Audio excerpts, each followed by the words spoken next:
आज की वीडियो के अंदर हम सीखने वाले हैं कि मूविंग एवरेज होता क्या है और किस तरह से आप इसका यूज़ करके सिंपली मार्केट के अंदर ट्रेड कर सकते हो as a swing trade, as a intraday और एज अ पोजिशनल।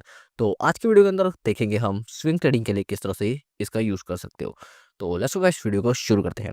तो अगर हम बेसिकली मूविंग एवरेज की बात करते हैं तो आपको मार्केट के अंदर बहुत सारे मूविंग एवरेज मिलेंगे, लेकिन अगर जो मेनली तीन तरह के मूविंग एवरेज सबसे ज़्यादा यूज़ किए जाते हैं, तो आप सिंपल इंडिकेटर में जाओगे तो यहाँ पे अगर आप मूविंग एवरेज लिखते हो, मूविंग एवरेज जैसे राइट डाउन करोगे, तो यहाँ पे जो सबसे ज़्यादा 3 तरह के जो मूविंग एवरेज यूज़ किया जाता है वो है simple moving average, exponential moving average और वेटेड मूविंग एवरेज। जो सबसे ज़्यादा ये 3 ही मूविंग एवरेज यूज़ किए जाते हैं मार्केट के अंदर, जैसे ये और सिंपल, एक्स्पोनेंशियल और वेटेड। ये 3 मूविंग एवरेज मार्केट के अंदर सबसे ज़्यादा यूज़ किए जाते हैं।